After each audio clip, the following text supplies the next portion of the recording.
I'm back, and I'm in the same shirt I was in the last video. This is insane.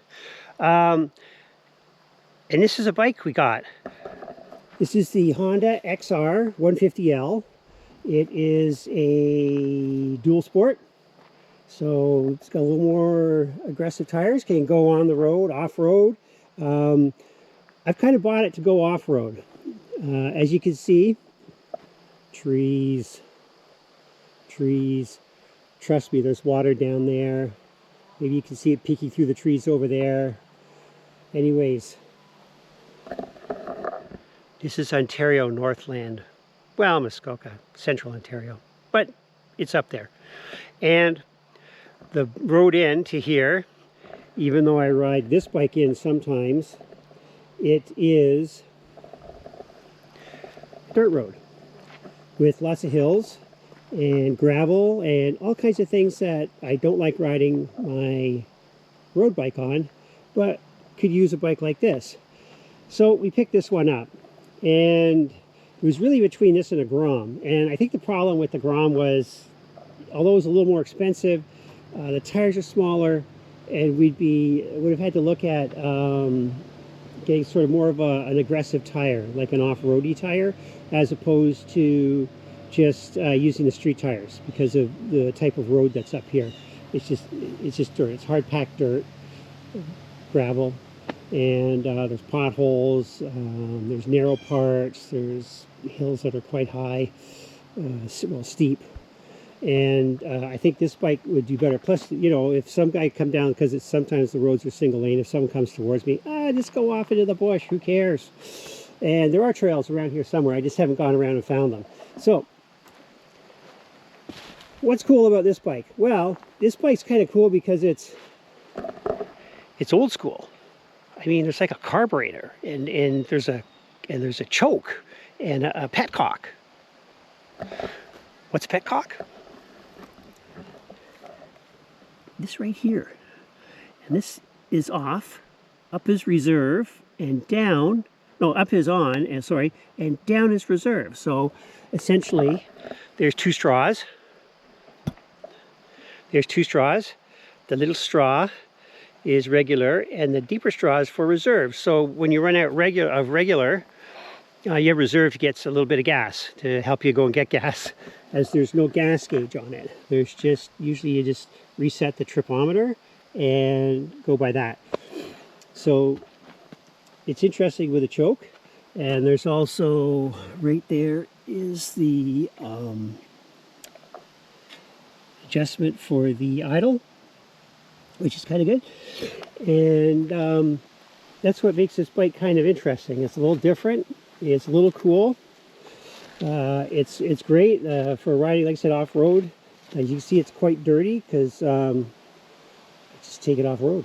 And it's great for just running into town because it can go on the street, which is nice. It means I can drive it, believe it or not, on the highway, and as well as the roads that are up here that are paved, as opposed to just the gravel roads, and not have to worry about you know, like a dirt bike, you can't ride them on the roads. You can't ride them on the highway either. So it kind of hits all checks all the boxes.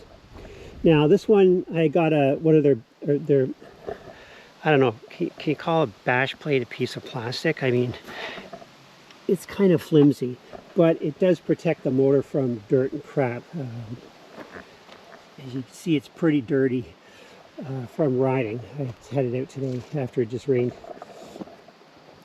And as for how I like it, well, it's a lot slower than my Trident. Let's just be honest, it's a lot slower, and it takes a little while to get going, but other than that, it's fun. Very similar 150cc, very similar use as the scooter I used to have in my videos from like ages ago with the PCX 150. Same sort of idea in terms of horsepower and just power, other than you have shift gears here, which is, so I'm kind of used to it. But you know what, it's kind of nice because like the roads up here, the dirt roads, you only drive like 30, 40 kilometers an hour on them anyways, because, well, first off, you don't want to go in a ditch. You don't know what's coming around the corner, because there's lots of corners, or who's coming over a hill. It could be a big truck, it could be someone who's driving too fast. And the suspension is good enough for the roads as well. I mean, there are some sort of potholes where water sort of worn this stuff out.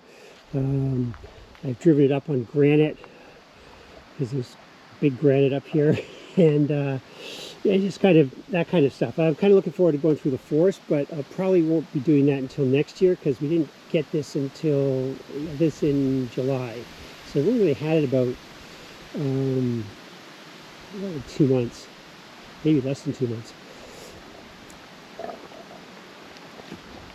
Let's just walk around here. The white's nice, and the mirrors are kind of funny because they remind me of a Grom. It's got Grom mirrors on it. I was worried about bar end. Maybe we should get some bar end mirrors on this thing. Plenty of new grips.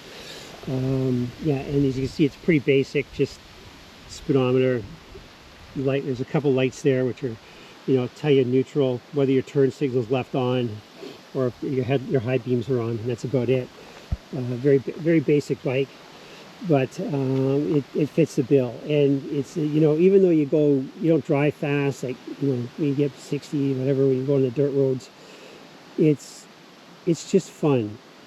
And I think that's what motorcycling is really about, is just going out and having fun and enjoying yourself. Especially up here, you're in nature, trees. I'm looking forward to going in the fall when the leaves change colors. Hopefully you can get a video of that, because that's what is beautiful. It's just absolutely gorgeous. And just to drive a bike through it, there's like just kind of like 30, 40 kilometers of dirt roads that are just going like to everybody's cottages and stuff. And it just, there's just lots of places to go, and good viewpoints. I posted some stuff on Instagram when I've gone out on it and taken pictures of where I've been. And it's really nice. And what else is really nice too about the bike is this rack, which is kind of built in. I saw it somewhere someone tried to take it out, and you can't take this out because it's something underneath the seat. It's hooked up, and you have to keep it, I think. But it's actually really good. You know, you run. I posted a picture of that on Instagram too, I think, or it was in a forum on Facebook. You can run tie downs from here or down here. You can do tie downs, and just strap stuff down on here, either with just bungee cords, or you want to get a little more serious, you get some rock straps, and that'll hold it on. Just for a run, if you just want to run in and grab some stuff from the city, a little box of stuff, and you'd be good to go. Well, actually, it's town. I shouldn't say the city. Want to run into town, it's good. And that's pretty much it. If anybody has any questions about the bike, you feel free to ask them. If you're thinking about getting one, it's fun. They're a lot of fun. Obviously a little more work. Like I usually, when I'm up here, not on this, but we come up in the car, I leave the stuff in the car. So I come out, start the bike, let it run, because you usually have to have the choke out a little tiny bit to get it going, to start it up. So you let it run, get my gear on, get ready to go, bang, the bike's warmed up, off we go, and just go zipping along. And thanks for watching my video.